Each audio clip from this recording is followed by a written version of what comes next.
बिल्कुल।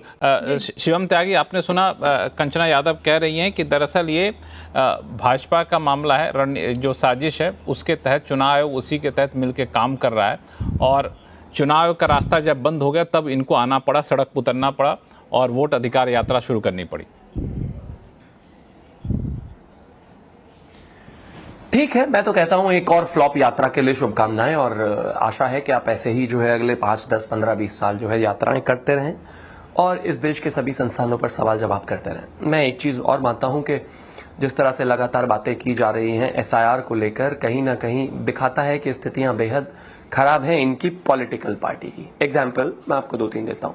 आप मुझे एक चीज बताइए, एक विषय को लेकर कोर्ट में गए, कोर्ट से मुंह की खाई, एक विषय को लेकर फिर हायर कोर्ट में गए, वही खास तौर पर जो वोटर्स के विषय में लेके गड़बड़ घोटाले को लेकर मुंह की खाई, एक विषय को लेकर सीएसडीएस ने एक सर्वे जारी किया, आज उन्होंने वही विड्रॉ कर लिया। पहले उन्होंने कहा कि महाराष्ट्र में लोकसभा और विधानसभा के चुनाव में जो वोट पोलिंग हुआ वो 40% का डिक्रीज हो गया विधानसभा के चुनाव में, लेकिन आज वो अपने डेटा को विड्रॉ करके कहते हैं कि नहीं वो गलती हो गई हमसे, वो रॉ डेटा था इस वजह से परेशान हो गए और ऐसा कुछ स्थिति नहीं है।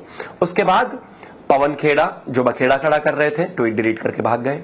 उनकी साइड के जितने भी लोग थे ट्वीट डिलीट करके भाग गए।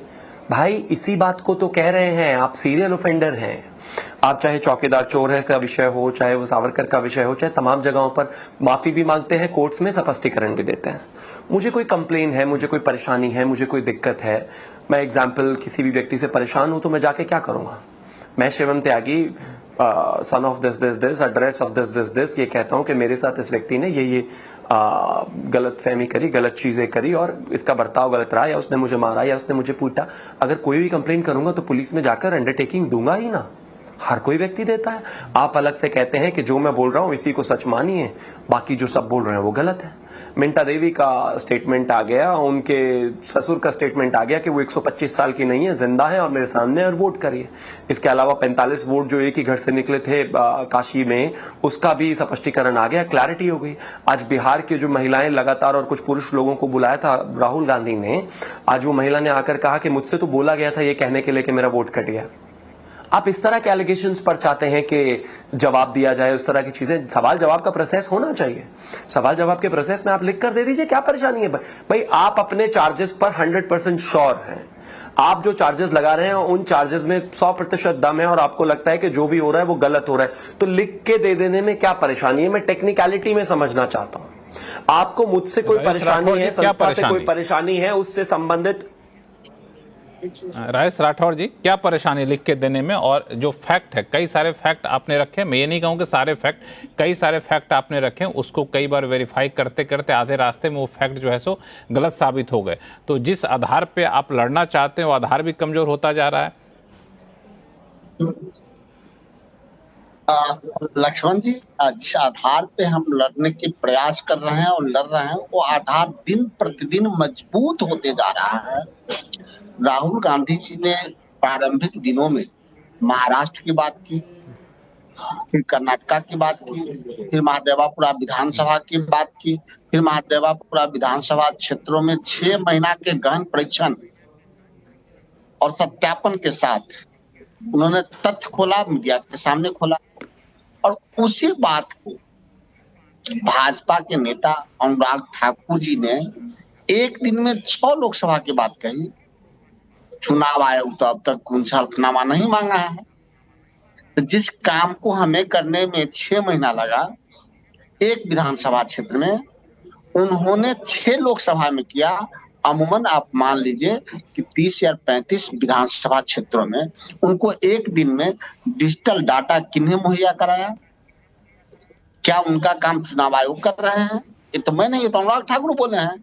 और अनुराग ठाकुर जी से हल्फनामा न मांगना है, ये तो दर्शाता है कि चुनाव आयोग की दोहरी नीति है। तीसरी बात कि पहला बार हुआ है बिहार में कि समरी रिवीजन 2024 के 24 दिसंबर को समाप्त हुआ और 6 जनवरी 2025 को प्रकाशित हुआ, जिसमें 4 लाख पुराने वोट चाहे मर गए हों या कहीं स्थानांतरित हो गए हों और 10 लाख नए वोट जोड़े। पहली बार देखा गया है कि यह एसआईआर में जनवरी के बाद अगस्त तक कोई बालिक नहीं हुआ, एक नाम जोड़ा नहीं गया है, 65 लाख काटा गया है। हम लोग यही पूछे जो नाम काटे हैं क्यों काटे हैं बताइए। चुनाव आयोग कह रहे थे कोई नियम नहीं है, मैं नहीं। ये अब तो बता दिया ना। सर्वोच्च न्यायालय का सर वही आ रहा है। अंततः सर्वोच्च न्यायालय का धन्यवाद जिन्होंने चुनाव आयोग को फटकार लगाई और एक दिन में कर दिया। अब रह गई बात प्रामाणिकता का। अब परत दर परत खुलेगा तो आपको चला देश के इतिहास में पहली बार आप देखिएगा कि देश के कोई मुख्य चुनाव आयोग चुनाव आयोग से हटने के बाद ज्ञानेश गुप्ता जैसा व्यक्ति सलाखों के अंदर होगा। क्यों अंदर होगा? क्योंकि सरकार ने 2023 में ये नियम बनाई कि चुनाव आयोग पर कोई केस नहीं हो सकता है। क्यों? क्योंकि चुनाव आयोग को टूल बना के सरकार को सत्ता में रहना था। महाराष्ट्र में कामयाब हो गए, कर्नाटक में कामयाब होते होते रह गए, बिहार में कामयाब नहीं हो गए क्योंकि बिहार उनको सबक सिखाएगा और बिहार सचमुच लोकतंत्र की जननी है। और इतना ही नहीं, ये दैविक जननी भी है।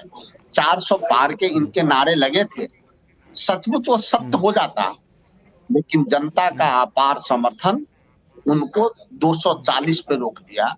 प्रधानमंत्री जी को हाफते 7 राउंड तक हारे, फिर काउंटिंग कहाँ गया पता नहीं, अचानक उठ जाते हैं 1 लाख वोट से। अगर वोट की भरपूर चोरी नहीं की होती, मुद्दे से थोड़ा सा ये करते हैं, हम लोग फॉरवर्ड लुकिंग देखते हैं। इस पे मैं आऊंगा आपके पास, जो आप कह रहे हैं शिवम त्यागी से प्रतिक्रिया लूंगा मैं। 1 मिनट, चूंकि अनुप्रिया यादव काफी देर से बैठी हुई हैं।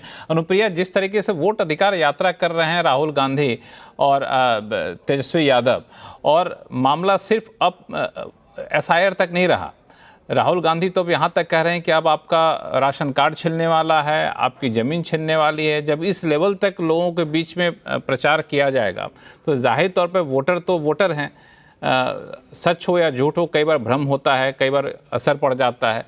तो आप लोगों की रणनीति क्या है यहाँ पे?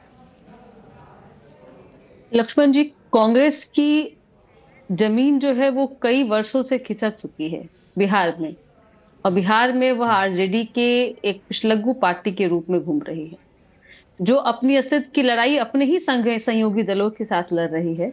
अपने सहयोगी दल को आपस में इस तरह की नुरा कुश्ती चल रही है।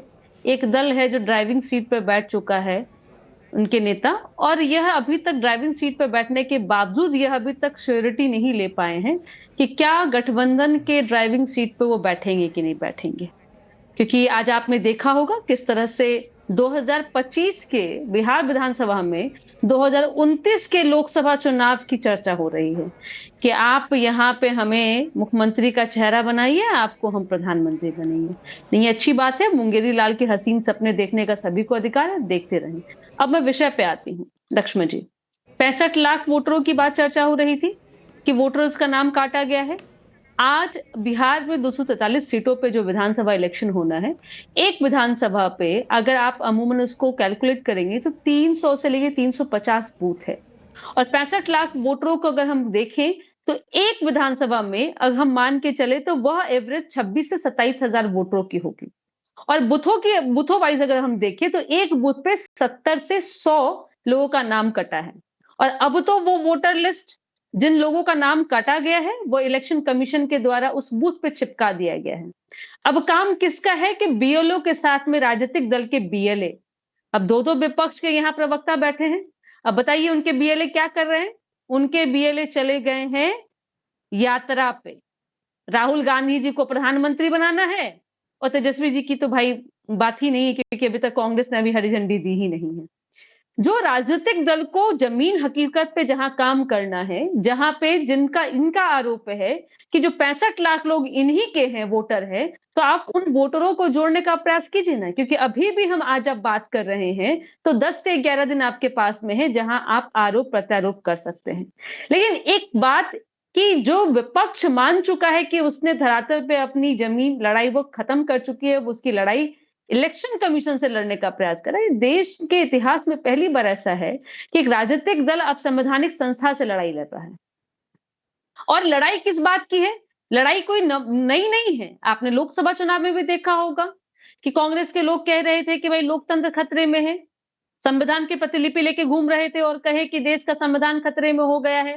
फिर कहते हैं कि नहीं, इलेक्शन की जो प्रक्रिया है ईवीएम के माध्यम से नहीं होनी चाहिए, ईवीएम में चोरी होती है। और ईवीएम के लिए भी मजबूती इन्होंने दिखाया कि ईवीएम का हम पर्दाफाश करेंगे। जब मौका आता है तो ये धरातल पर से भाग जाते हैं। अब वो कह रहे हैं कि ईवीएम, जैसे ईवीएम वाले कांड में कांग्रेस धराशायी हो गई, अब आगे इलेक्शन कमीशन पे। इलेक्शन कमीशन तो लगातार, क्योंकि आप जिस आरोप प्रत्यारोप की बात कर रहे हैं, जहां आपको संदेह हो रहा है विपक्ष को, उसको यह पता नहीं है कि आप एसआईआर के प्रक्रिया के बीच में बोल रहे हो। और एसआईआर का मकसद क्या है?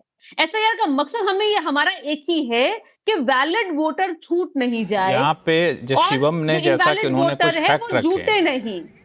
नहीं, ये चीज इस पे शिवम ने एक बड़ा अच्छा फैक्ट रखा कि नहीं लक्ष्मण जी, मैं बता रही थी एक बड़ी आज एक आपके शायद जो वर्कर हैं उनके माध्यम से एक चूक हो गई। आज एक महिला बिहार के सामने आती हैं, उनका नाम है रंजू देवी। उन्होंने कहा कि मुझे वार्ड सचिव ने यह कहा कि राहुल गांधी जी और तेजस्वी जी के सामने जाके कहिए मैं और मेरे परिवार के 6 लोगों का नाम काट दिया गया है। और आज वो महिला सामने आके कहती है ऐसा मुझसे जबरन बुलवाया गया, ऐसे मेरे भी किसी भी परिवार के लोगों का नाम नहीं कटा है। तो झूठ की राजनीतिक की खेती काट के आप क्या करेंगे? 99 पे आउट होंगे।